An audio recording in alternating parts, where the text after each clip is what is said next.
बॉलीवुड की दिग्गज अभिनेत्री हेमा मालिनी 70 और 80 के दशक की मशहूर अभिनेत्रियों में से एक है। उनकी गिनती बॉलीवुड की उन अभिनेत्रियों में की जाती है जिनके पास एक्टिंग के साथ सौंदर्य का भी बेहतरीन समन्वय है। बॉलीवुड में ड्रीम गर्ल के नाम से मशहूर हेमा मालिनी ने अपने 40 साल के फिल्मी करियर में 150 से भी ज्यादा फिल्मों में काम किया है।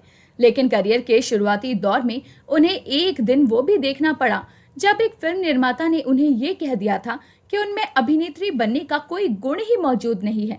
तो चलिए आज के इस वीडियो में हम जानते हैं हेमा मालिनी जी के गांव के बारे में विस्तार से। साल 1980 में उन्होंने बॉलीवुड के मशहूर अभिनेता धर्मेंद्र से शादी की। उनकी दो बेटियां हैं, ईशा देओल और आहाना देओल। ईशा देओल और आहाना देओल ने बतौर एक्ट्रेस भी कई फिल्मों में काम किया है। हेमा मालिनी से शादी के समय धर्मेंद्र पहले से शादीशुदा थे। उनकी पहली पत्नी का नाम प्रकाश कौर है और उनके दो बेटे हैं, सनी देओल और बॉबी देओल। सनी देओल और बॉबी देओल की गिनती भी बॉलीवुड के मशहूर अभिनेताओं में की जाती है।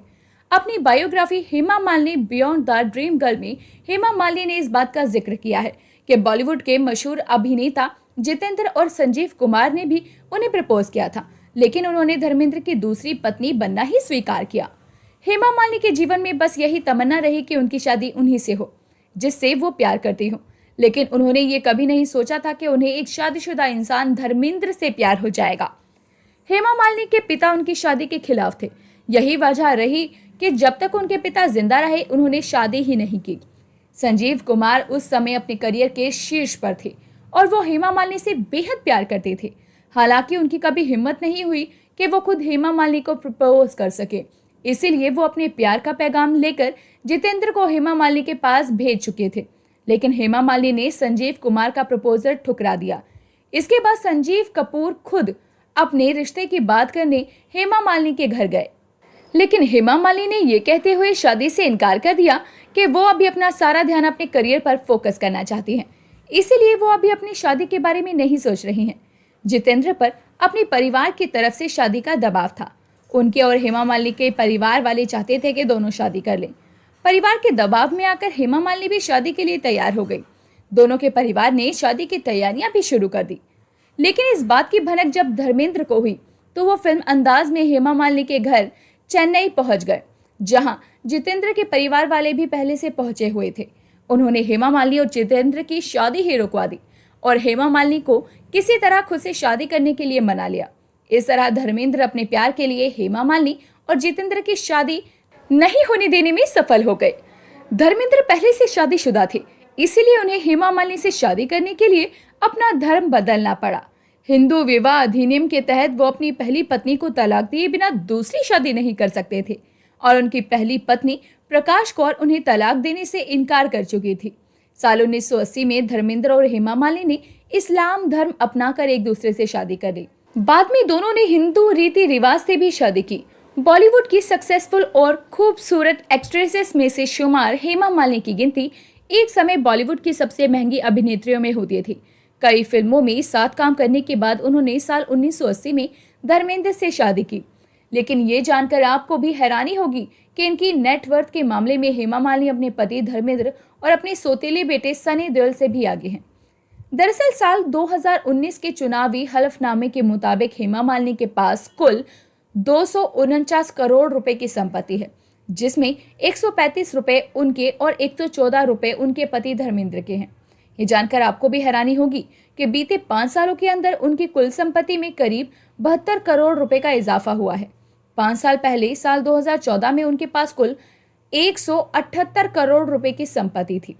दूसरी तरफ धर्मेंद्र के बेटे सनी देओल की बात करें तो संपत्ति के मामले में हेमा मालिनी से ये काफी पीछे हैं। एक रिपोर्ट के मुताबिक सनी देओल के पास कुल 83 करोड़ रुपए की संपत्ति है और उन पर 53 करोड़ रुपए का कर्ज भी है। वो भरतनाट्यम और कुचिपुड़ी की अच्छी डांसर भी हैं और उन्होंने अपनी बेटियों को भी भरतनाट्यम के लिए प्रशिक्षित किया है। एक इंटरव्यू में उन्होंने कहा था कि वो नृत्य के बिना नहीं रह सकती और वो कई कार्यक्रमों में भी भरतनाट्यम पर परफॉर्म करती हुई नजर आई है। साल 1992 में रिलीज हुई शाहरुख खान की पहली फिल्म दिल आशना है को हेमा मालिनी ने निर्देशित किया था। हालांकि ये फिल्म शाहरुख खान की फिल्म दीवाना के बाद रिलीज हुई। हेमा मालिनी एक पशु प्रेमी है और वो पैटा इंडिया का समर्थन करती हैं। साल 2009 में उन्होंने घोड़ी गाड़ियों पर प्रतिबंध लगाने के लिए मुंबई के नगर पालिका आयुक्त को पत्र लिखा था। इतना ही नहीं, साल 2011 में उन्होंने तमिलनाडु में होने वाले बैल की लड़ाई जल्लीकट्टू पर भी प्रतिबंध लगाने के लिए उस समय के केंद्रीय पर्यावरण मंत्री जयराम रमेश को पत्र लिखा था।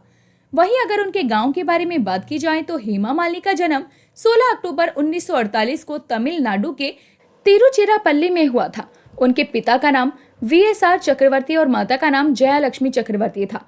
हेमा मालिनी के जीवन में उनकी मां का अहम रोल रहा।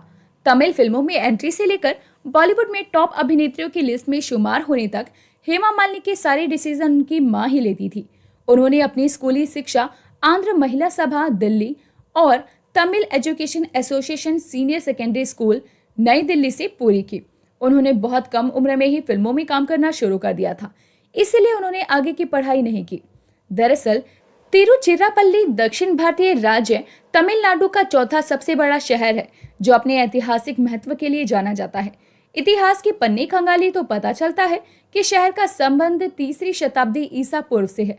प्राचीन काल से लेकर मध्यकाल तक ये शहर कई राजवंशों के अधीन रहा और बाद में एक साम्राज्यों ने इस शहर के गौरवशाली अतीत के पन्नों को जोड़ने का काम किया।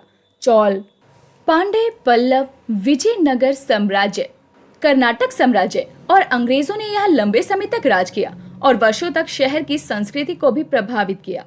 विभिन्न सांस्कृतिक प्रभावों के परिणाम स्वरूप तिरुचिरापल्ली वर्तमान में अपने विभिन्न ऐतिहासिक स्मारकों और प्राचीन मंदिरों के लिए प्रसिद्ध है।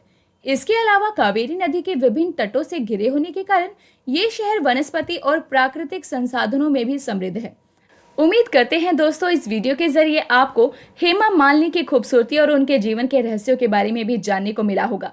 इसी के साथ साथ आपने तमिलनाडु के बारे में भी बहुत अच्छी जानकारी एकत्रित की होगी। ऐसी ही जानकारी हम आपके पास अपने चैनल के जरिए लाते रहेंगे। आपको हेमा मालिनी से जुड़ी हुई कौन सी फिल्म की लाइन सबसे ज्यादा प्रभावित करती है और पसंद आती है, हमें कमेंट करके बताइए। और इसी के साथ ऐसी ही वीडियोस के लिए हमारे चैनल के साथ जुड़े रहिए। तो दोस्तों, अभी के लिए तो बस इतना ही। मिलते हैं आपसे अगली फिर एक वीडियो के साथ में, जो कि बहुत सारी जानकारियों से भरी होगी। तब तक के लिए अपना ध्यान रखिए। Bye bye.